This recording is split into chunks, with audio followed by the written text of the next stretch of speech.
music industry. He has been performing for as long as I can remember, and we got him here today. He's got a new album out, double CD. It's called 50 Years of Jethro Tull. Please welcome for the first time, or actually back on Animal House Radio, but he's live. Please welcome Mr. Martin Barre. Hi, everybody. Hi. Can I Martin, wave and shout? Thank you so much for taking the time today. Big fan for as long as I can remember. The music that you guys played was the soundtrack of my life, and I just want to personally say thank you for that. Yeah, you're welcome. That's what we do. Yeah. Martin, before we get into the the new album and the CD, take me down memory lane though. How did it start for you that you knew you wanted to do this? Like, who influenced you and got you saying that this is what I got to do for a living? This is what I was meant to do. I don't know.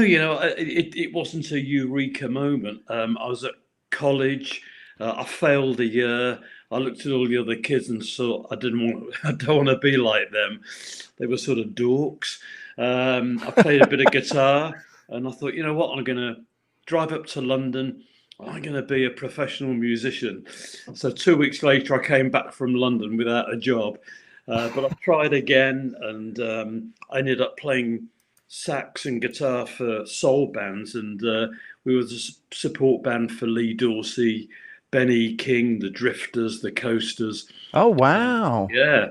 And then the blues came into UK from America, and I threw the saxophone away, kept my flute and played loads more guitar, and I started playing flute in the Roland Kirk style. And then somebody else told me, yeah, there's some other guy doing what you do. I said, I want to meet him. I'm going to kill him. And so we met, and it was Ian. Ian had heard about me. So that's how we got together, because we had all this stuff in common. Oh, wow. Did you have any formal training, though, as far as just playing an instrument, or you had to take lessons, or? Yeah, no guitar lessons, because I started learning in the early 60s, and there was nobody could teach what I wanted, and it was rock and roll, and I learned from Little Richard, Eddie Cochran, all the great American artists. I just learned by ear. I had flute lessons because at school I had this amazing teacher from the symphony orchestra. So I have an amazing technique, but I'm not a very good player, but I've got a good orchestra. And I've started playing flute again during lockdown to take my exams. Oh, wow. Keep the brain. You know what amazes me, Martin, that when I speak to a lot of artists and performers that have been in the business years, and it always amazes me you always get, well, the Beatles were an influence, and rightly so. But, when you say like, the Drifters and all those bands and the people that you worked with, you don't expect that answer. You expect because they think, you know what it is? You get the mindset because you were in Jethro Tull that you're going to get this crazy, hard charge and answer. But it does make sense. That's when you were growing up, that's what you were influenced by or exposed to, even though you were in the UK. Well, nothing in the UK was cool. Everything that was cool came from the USA. Believe me, every kid's dream was to go there and see what it was like. So we just wanted information. We wanted to hear all these people. There were Buddy Holly coming in tiny little morsels. So we'd soak it up and we'd lend each other records, learn a little bit of music we could. And then in '69 to fly out to New York with Jethro Tull was unbelievable, because it was every kid's dream to fly to the USA. I mean, in those days it was rare. People didn't fly across the Atlantic. New York. It was an amazing time to be, young and in the States.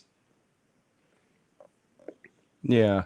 And the irony of it is that you see a lot of these artists that were born here. They cite British influences like the Mm. Beatles and the Stones and Black Sabbath and all those bands. You know, it's so amazing how like it's like converses. Like you say, you were influenced by Buddy Holly, Chuck Berry and all those guys. And I always got a kick out of that. But Yeah.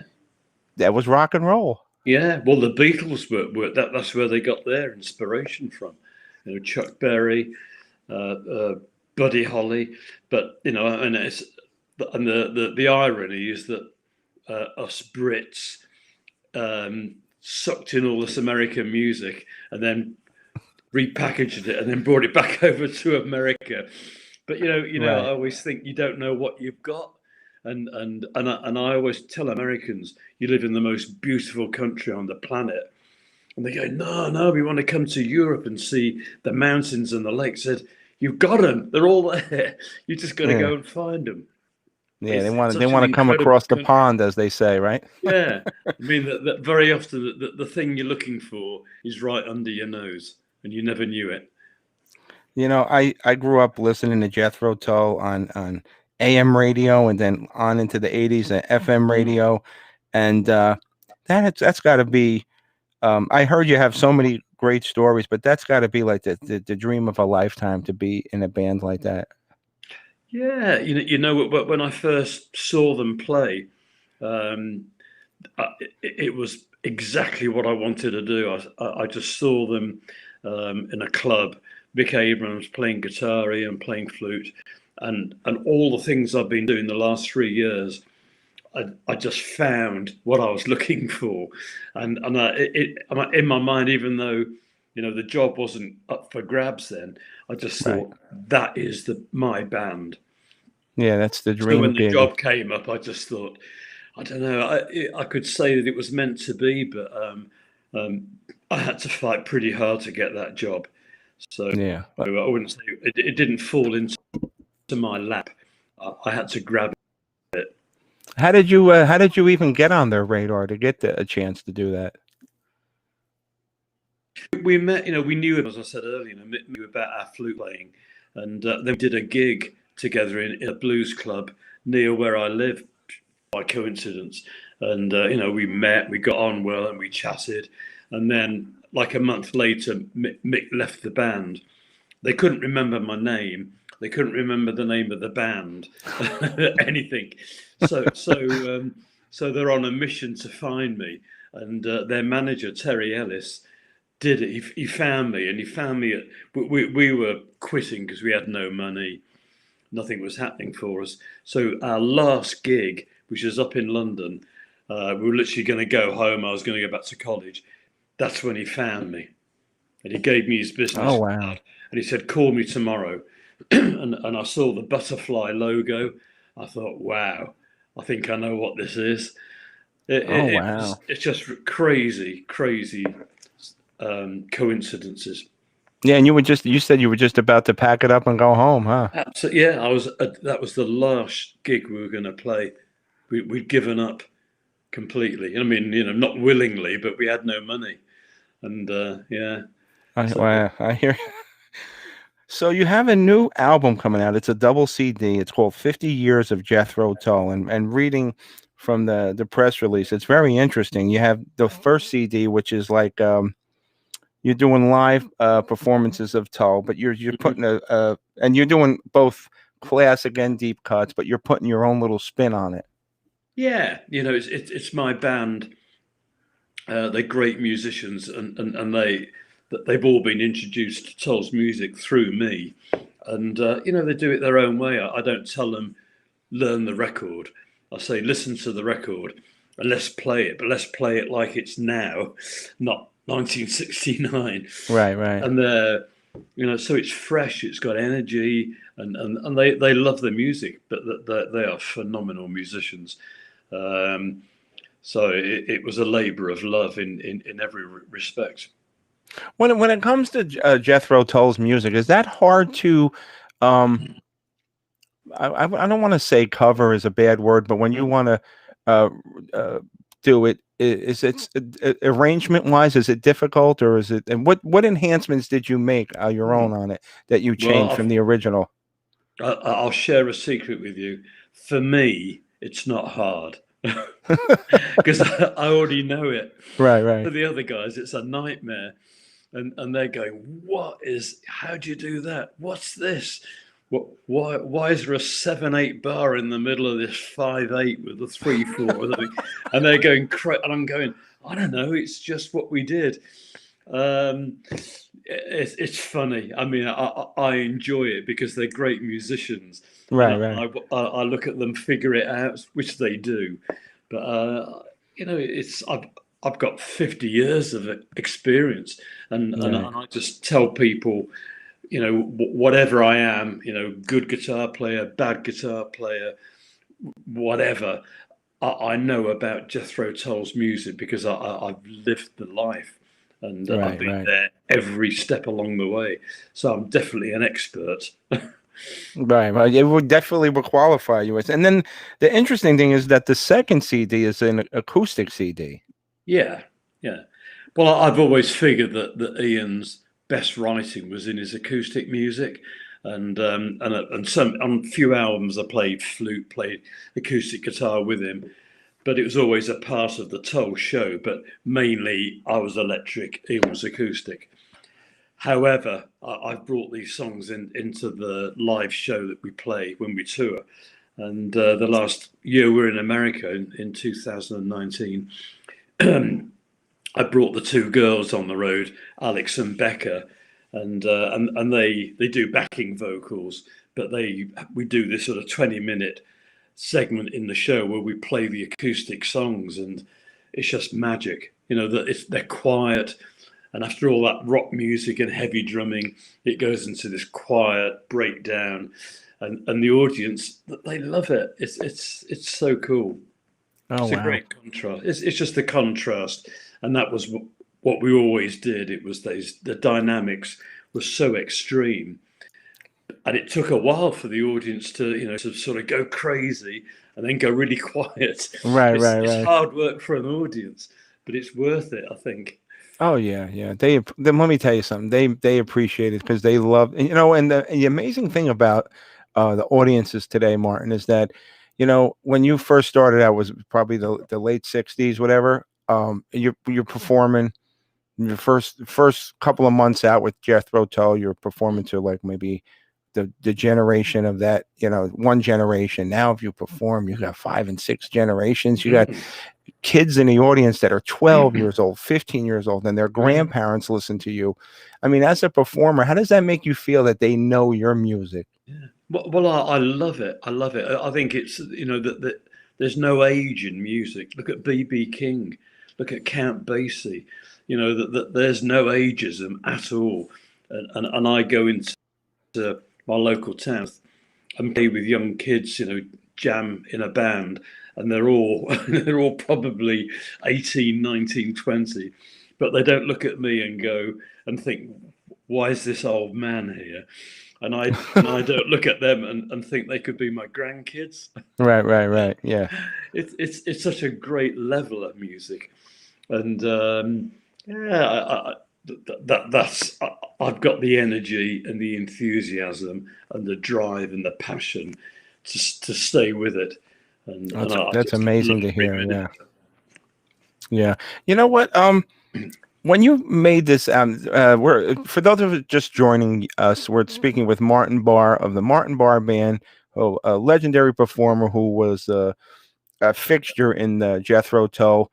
When it came time to do this CD, Martin, was it hard to pick out what you wanted to do? Because there's got to be so many great things that you got to have like personal favorites, and then you want to do the classic stuff that people can relate to. But I always appreciate the deeper stuff. Yeah, well, you know what? It's two pronged because some of them are a bit indulgent. Like doing Under Wraps is one of my favourite songs. Slow Marching Band is another, but they're very unheard tracks. That they're not well known. But so that was my indulgence, and I think people would like what I did with them.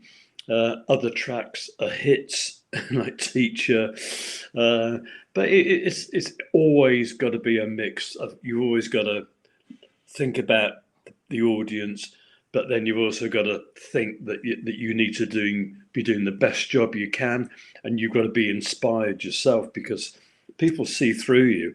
If you don't love what you're doing, the audience will know. They look at your face, and Oh, they can body they know. language. Yeah, absolutely. Absolutely. Yeah, it is. So yeah, but it's easy. You know, I find it so much fun.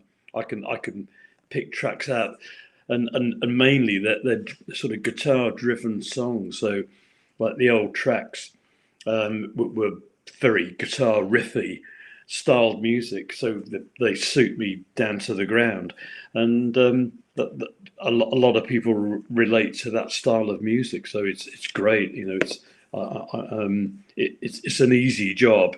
It's Right. fun. Yeah. I could do 4 CDs instead of 2, but at the end of the day, you know, you just got to sort of stick your neck out and hope you do the right thing. Yeah. You know, interestingly enough, we had this was a while ago. I spoke to Slash, and he's Mm, been doing Guns N' Roses on the road performing for every day, almost yeah, 3-4 times a week for the past 20 plus years. yeah, For you in the same position, having a full catalog like Jethro Tull, and I know doing some of the classic stuff. Do you say, "Oh my God, I got to play Aqualung again," or is it new for you every time? Because and mm, his answer surprised me, but it didn't surprise. I understand because he's playing it every day. He goes, "Sweet Child of Mine" is Guns N' Roses anthem. That's yeah, they got to play it no matter. They won't be able to leave the arena alive if they don't play that song. He goes, "I hate that song," but he says in the long run, it's not what I like. It's what the fans want to hear. yeah. Well, but my answer.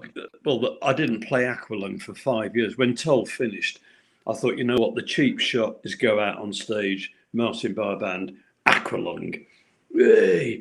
No, I refused to do it because I wanted to do have a fresh start. Your own Um, identity, right? Yeah, exactly. And but then we did the 50-year show, and Aqualung really had to be a part of that 50 years history. But the difference is, if I'm in a room playing it on my own, no.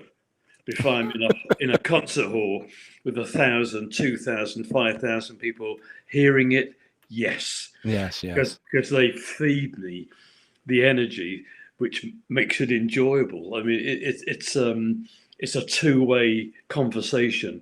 I'm not playing music at them. I'm playing music for them, For them, right? and they're being receptive. So it only works because the audience really have 100% feedback on it. So that's Yeah. it. Yeah, It's and big. I acknowledge it's important to them. Yeah, And, of course. You have to, yeah. mhm. This pandemic, Martin's got everybody, especially music, and me being in comedy and radio. It's a big. Uh, was it a big transition for you? Because I know you guys were touring previously. Mm, To just yeah. have to stop.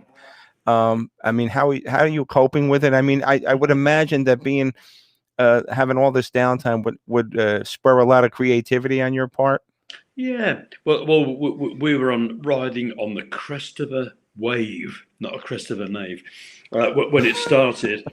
Sorry about that. We were in South America, we're having a great tour. We were coming back to the UK for a short break, and then out to the States. We had tours of everywhere. We'd been to Australia. I mean, everything was going so well for my band. It couldn't have come at a worse time because we spent 7-8 years building the Martin Barre band up, and it was and we really were seeing the sun. Oh dear! But so it was so disappointing. But it sort of gradually dawned on us that the implications of it. So the summer was great because I've never ever had a summer off ever. Right, right. In the 50 years I've been a musician or more, I've never had a summer off, so that was a novelty, and I enjoyed it. I enjoyed being with my family. I was writing music. Had this CD to organise. I've been doing a DVD that's coming out later. Um, and then everything's sort of getting backlogged. So, you know, we're postponing concerts. There's a huge pile that we will do eventually, and now it's the winter, and the novelty's worn off. It's not funny anymore. Yeah, yeah, The humour's gone. yeah. And I mean, I worry more for the guys in the band and the crew who are Right, struggling. You know, that right. we're all struggling, but particularly them. And I don't want to lose them. I don't want to lose my band, my crew, and I don't want to lose my fans. So I put myself aside, and I'm passionate about keeping my brand going. So it's horrible, and it's going to get worse. You know, as time goes on. Nobody knows what's going to happen. I've got gigs. I accepted a gig for January a week ago, Oh, okay. just because I want to do a gig. Right, right. Yeah, you're I probably a want to fish get out up of on water, right? stage. Yeah, I Yeah. want to dust off the cobwebs. I want to get that guitar on, turn the amp on to number 9, which is 9 out of 11. We're going to turn the guitar up, and I want to play. Yeah. You know, I'm I hear like that. Slash. I want to let loose. I mean, I love Slash. He's got my Hey, wife's got he's his autograph. phenomenal. You can't take away the guy is amazingly talented. I It just, is yeah, great. My wife got his autograph yeah. on a plane, and I Oh, said, wow. "He never asked for my autograph," and she said, "Yeah, but you don't look like Slash." Tell her, say you want a role play? I'll go get a nice long black curly wig. Yeah, I tried it. It doesn't work. She recognised me. I'm still wearing my bifocals. You know, you know, it's a shame that you know, a lot of the artists, anybody in the entertainment business, they've pretty much written this year off. So you guys are looking to next year. Hopefully. Are you gonna as soon as you guys get the green light, are you gonna go out on tour? Oh. Are you gonna be just in the UK? Are you gonna come to the US? No, I'm desperate to get back to the States. Desperate. But we're ready. I mean, the green light will come from promoters, concert halls, that they need to give the green light. And then the band need to give the green light. Yeah. It's a done deal with my band. And then the audience are going to give the green light, because that everybody has to decide how safe it's going to be and whether they're prepared to compromise or to accept the risks, however large or small they are. So it's a three-way thing. It's a triangle. Yeah. Yeah. But we are ready. I mean, we wouldn't hesitate to come back out on the road. Oh, I can, and I'm sure. I hope that you guys get to the Northeast. I would love to come out and see you. You know what's funny? A while earlier this year, right? We spoke to Dennis DeYoung, and he said, "You know what?" He goes, "At this point, the CDC is everybody's booking agent. Is what? The CDC is everybody's booking agent, unfortunately, right now Oh, until further notice." yeah. Oh, I know. I know. It's. I don't even. My daughter does all my bookings, and I've stopped talking about them, Yeah, because it's like a wish list. yeah, It's it like, gets you know, depressing too, right? yeah. Yeah, Well, it's a dream list, and I. But yeah, I mean, it's. I'm optimistic. I will right, never be depressed. I right. refuse to be, because music is the best elixir in life. It So, is, and yeah, right now it's more so because people need it because it's going to reach places that the medicine can't reach, and you know, exactly. I give a lot of the artists credit because they're doing a lot of stuff online just to Yeah, keep they out are. there, and Yeah, because they, yeah. you know, 'cause they miss the performing, but they Mm, want to make sure that they um, connect with their fans and let you know yeah, we're still here, you know. yeah. Absolutely, absolutely. Yeah, yeah. I like that. We go to the places that the medicines don't. Yeah, it That's really is I true. like Yeah. that one. Um, Martin, when it came to the Tull catalog, who did most of the writing? Did you have a lot? Was it a group thing or one person did it? How did that Well, work? Ian wrote the skeleton of the music, so he'd come with a few chords, uh, an idea of a melody. That he'd put it to the band, we'd arrange it, we'd develop it, we'd put in, you know, instrumental sections. So we all arrange the music, and it's a very grey area. Writing, arranging, producing. It's a big melting pot, and we were all in it. But we never divided it up. It wasn't important. And in many respects, it isn't. It still isn't. So yeah, we were a band, a proper band. All my guitar parts were mine, but then we all had suggestions for each other. It was a very healthy, thriving situation where everybody, their brains and their passion was being put into the project.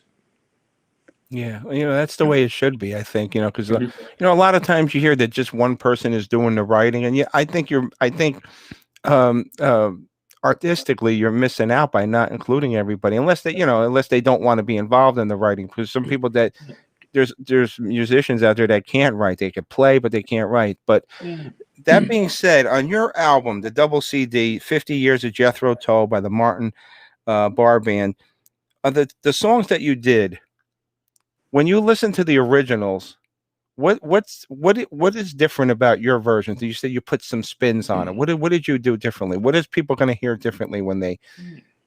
Well, on some of them, that they're going to hear the original song re-recorded, but really sort of attacked, and they're dynamic and they're exciting.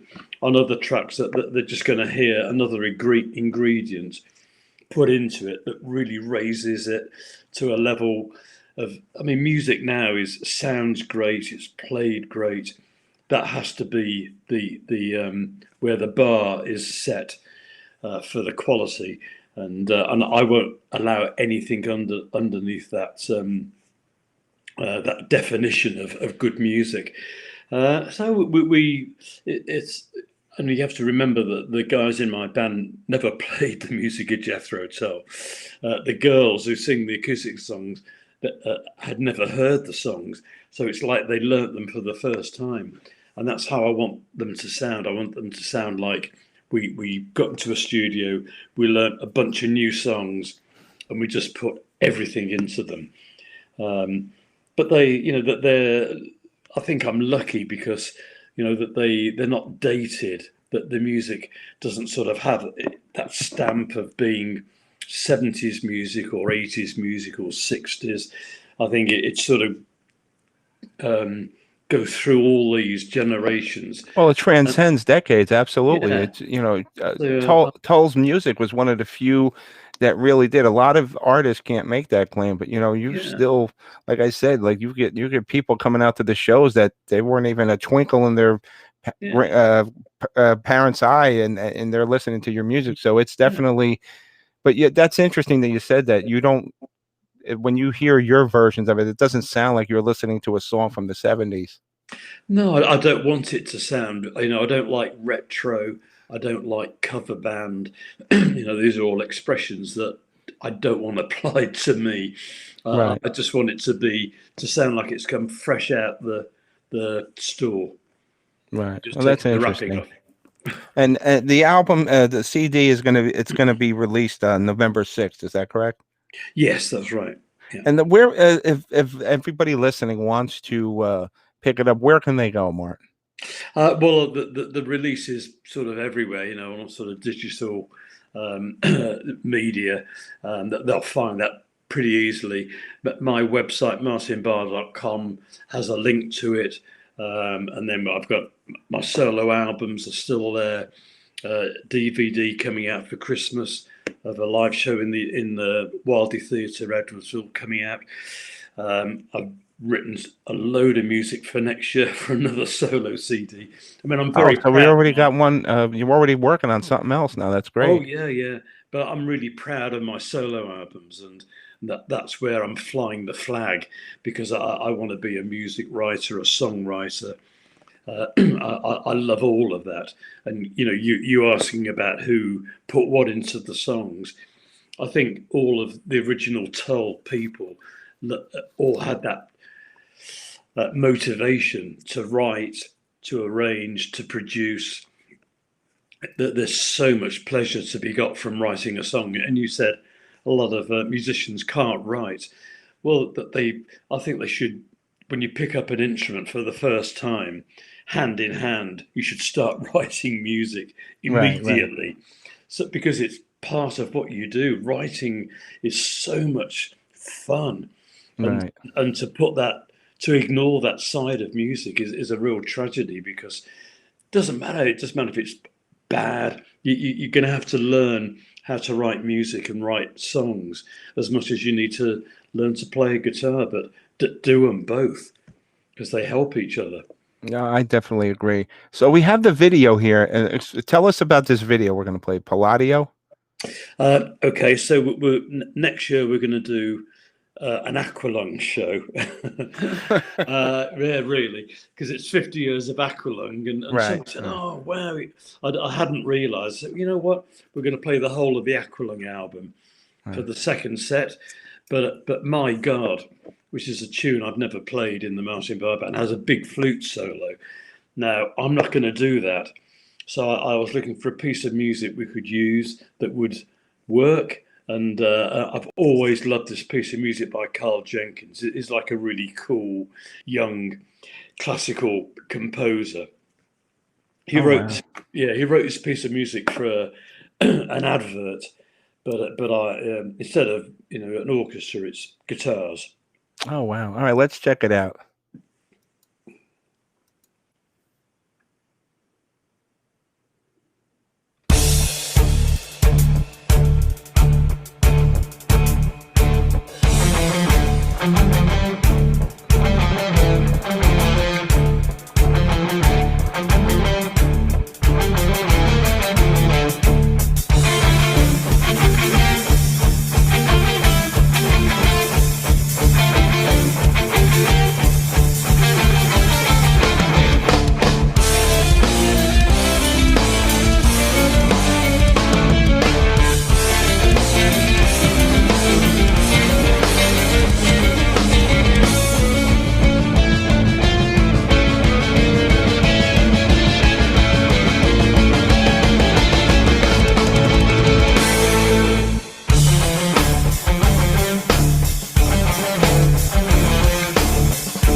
Wow, that's amazing, Martin. Wow. Thanks. That is, you know what that sounded like? If I didn't have bad knees, I'd stand up and applaud. This reminded me of of an orchestral symphony, but with guitar, and that drummer is phenomenal. And then you Right. took us up here, and then you came down with the acoustic, and then you went back up again. Oh, I didn't expect that acoustic. You threw a curveball at me there. I certainly did. That's very naughty of me, but I'm a bit of a tease. I apologize. That's an amazing sound. I'm just, oh my God, I'll tell you what, it may sound bad, but I know within the first 5 seconds, 8 seconds, if I'm gonna like a song or not. And I was hooked from the minute you start listening to that. Oh my, the guitar it draws you right in. It's a great piece of music. I wish I had written it myself, but there you go. It's well, you're doing it. You did a great job with it, nonetheless. But Martin, I know you're in the UK, and I know it's late out there, and I so appreciate your time today. Oh, it's been fun. Thank you. And Very welcome. And just as a reminder to everybody, please go to. Can they get the CD on your pre-order it on your site or on Amazon? I think there's a link. Yeah, there'll be a link to how to get it. Okay. Go to the website, and I'll make sure that there is a link there to get the CD. I think general release is November the 6th. November 6th from the Store for Music Records. Yeah. It's a double CD, 50 Years of Jethro Tull. Go to Martin Barre, BARRE.com, and check it out. If you're a fan of Jethro Tull, if you're a fan of the Martin Barre Band, and if you want really good rock and roll with a new twist on it, if you don't pick up this CD, then there's something wrong with you guys. I'm telling you right now. But Martin, as always, you have an open door. A special thanks to John Lappin for putting this together, and hopefully you guys get back out on tour. We can come and hang out with you one night. Yeah, I promise you that we will. It's my promise. Hand on my heart. Absolutely. Looking forward to it. Martin, continued success. Please stay safe. And we will talk to you soon. Thank you. Thanks, Carlo. It's been a pleasure. You too. Bye-bye. Take care. Bye.